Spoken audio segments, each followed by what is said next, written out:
Ohio State adds the number 6 quarterback in the transfer portal, the number 1 running back in the transfer portal, the number 1 inside offensive lineman. That is Will Howard, Quinshon Judkins, and Seth McLaughlin. Those are pretty big names coming into the transfer portal. 2 of those guys just entered after the first round of the playoffs, and Quinshon Judkins, he committed right after the national championship game, so that was pretty ballsy of him to do in that situation, especially right after the rival of the team that he committed to left, or the rival of the team that he committed to won. Right before that, Brant, you're our Ohio State guy. You tell me, what are your thoughts on Ohio State adding these players, kind of like a trio of transfer portal players? Oh, I'm absolutely ecstatic. These are you really couldn't grab better players at each position out of the portal, in my opinion, for what Ohio State needs. I'm not sure exactly where you pulled those rankings from. I have 247. Okay, I have 247 pulled up. It looks like I have Will Howard 5th here. I'm not sure if I'm looking at the right thing. Okay. But the 4 names in front of him are Aiden Childs, who's going to Michigan State, Dante Moore, who's going to Oregon. So 2 Big Ten guys there. Malik Murphy, who left Texas for Duke, and Malachi Nelson, who left USC for Boise State. The thing with those 4 guys is they're all kind of projects. It's not what Ohio State needs. They need a guy who's going to come in, take over the locker room, who has experience, and who's a proven winner. And that's what Will Howard is. He's won at Kansas State. He won that Big 12 championship last year. He can make plays with his legs, which really opens up the offense in a way that CJ Stroud has legs, but he didn't really use them until that Georgia game. Justin Fields, kind of the same thing. He'd scramble from time to time, but not as much as he does now. So I'm not sure if it's more of a play calling thing, because we've had guys under center who have had the talent to run with their legs. But I don't know. I think Will Howard is, at Kansas State, he was always scrambling and making plays when needed with his legs. So I'm excited about that aspect kind of opening back up in the Ohio State offense.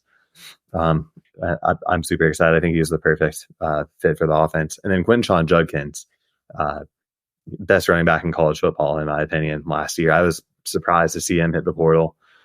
He can do amazing things. He can, there's really, what can he not do is the real question. He can do it all as a running back. He's the perfect running back. He's a guy who's probably a first round NFL pick, and you don't see that often out of the running back position, just because on paper, he's got the speed, he's got the pass blocking, he's got the hands, he can hit the holes. He's just the perfect running back. So I'm super excited about bringing him in and potentially pairing him with TreVeyon Henderson. That's going to be an appointment television to watch. And just also flips Ohio State back to that kind of ground and pound style that we haven't seen them have in a while. That's going to depend what the offensive line looks like. I know it was a little shaky this season, but bringing in Seth McLaughlin is going to shore things up. The one nuance that I have with McLaughlin, and I'm sure most Ohio State fans have after watching, the one big game we probably all watched him play in, the dude could not snap a football in that Michigan game. He probably cost Alabama the game, just the way that he snapped the ball. So my hopes are that he comes in and he slots in at one of the guard positions, taking over for Matt Jones or Donovan Jackson if he ends up leaving. But yeah, Carson Hinsman's future in the program is definitely a question mark after he went on a podcast and was kind of saying some things that probably got him benched in that bowl game. But from just a pure center perspective, I would rather have Hinsman out there than McLaughlin. It's a 1-game sample size, but I really didn't like what I saw from him snapping the ball in that game, and Hinsman was fine all season long. Good snaps, good blocking. Our interior offensive line was fine this year. It was really the tackles that cause issues. But I'm still happy at adding McLaughlin, a guy. Anytime you can add a guy with experience starting on the line at Alabama, it's probably a good pickup. Yeah, I mean, I think that McLaughlin, if nothing else, breeds some competition for Carson Hinsman and maybe makes him work a little bit harder. I could see either guy starting at center this year for Ohio State. Justin, you told us before the show that you're kind of a pseudo Ohio State fan, so I'm sure you've been following this closer than maybe most Husker fans have. What are your thoughts on the recent transfer portal additions? Yeah. So first things first, it says, will Ohio State contend for the Big Ten in 2024? I think there's no doubt. I think they'll win it.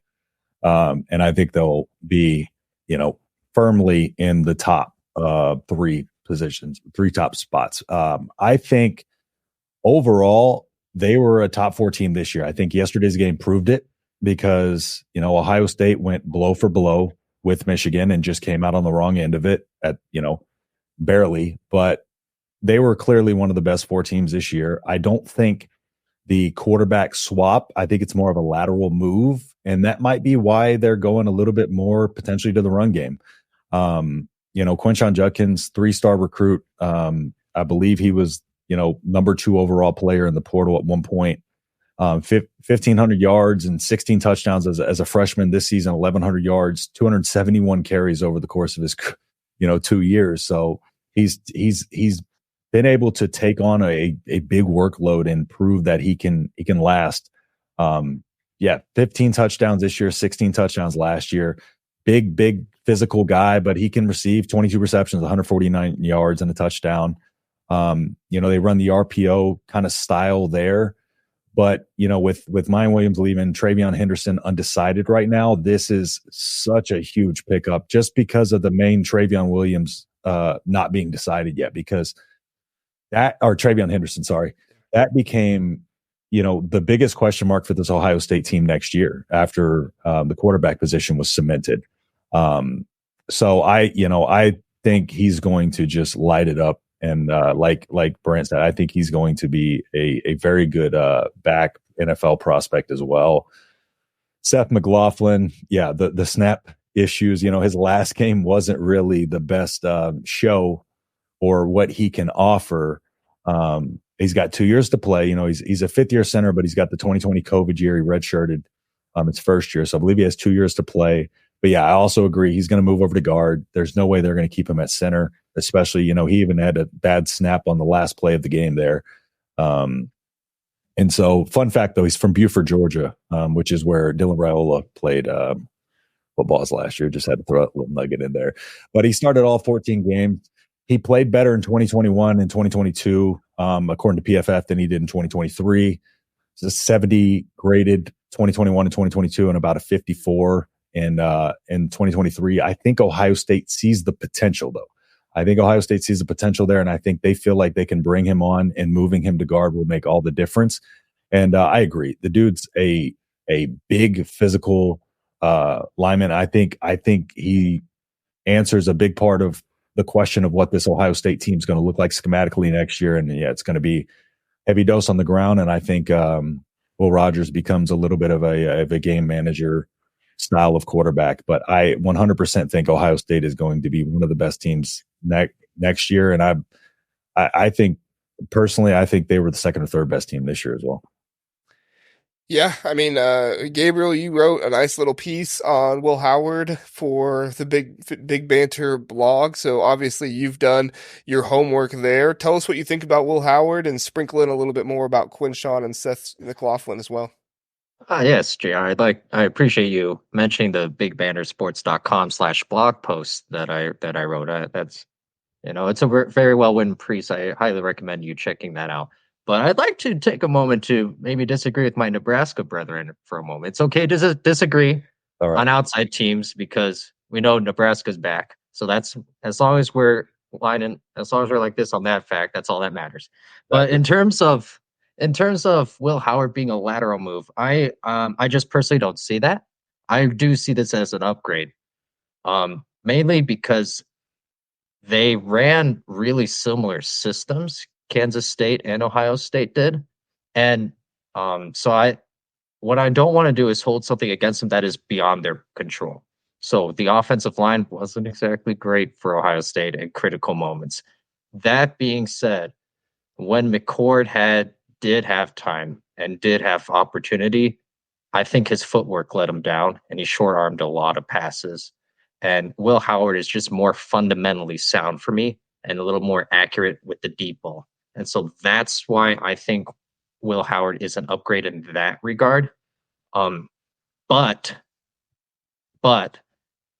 Kansas State had really good offensive line play. And so I guess for my two Ohio State guys, does that worry you that Will Howard looked great, put up good numbers in the Big 12, though, with an offensive line that solidly did a really good job of protecting him? Does that concern you guys? Brant, you can take that if you want. You said, sorry, could you repeat the question? I'm trying to process. Offensive line for Kansas State playing better, right? Playing better than Ohio State's offensive line? Yeah. So in pass protection, Kansas State did a really nice job throughout the year. And so now, I think this is a good addition for Ohio State. I forget his name. I apologize. The guy from Alabama. Anytime you can get anyone from Nick Saban, thank you. Anytime you get anyone from Nick Saban that he saw potential, it's probably a good move. But just comparing to Kansas State did a really good job protecting for Will Howard. Are you concerned at all with how it could look next year under a little more pressure in the Big Ten behind what may or may not be an improved offensive line? Well, yeah, it's really going to come down to how the tackles play and who we even have out there at tackle. I can't recall if Josh Simmons has any eligibility left, but he's back. Yeah. Okay, so yeah, Josh Simmons. It sounds like we're probably going to have the same tackles out there that we had this past season, being Simmons and Pryor, and maybe it is an area of concern. Looking at you saw McCord get collapsed on a lot this season, especially against Michigan. So it's going to be the same issue if we have the same two tackles out there. The Michigan pass rush is probably going to get to Will Howard, but I'm more confident in his ability to improvise and kind of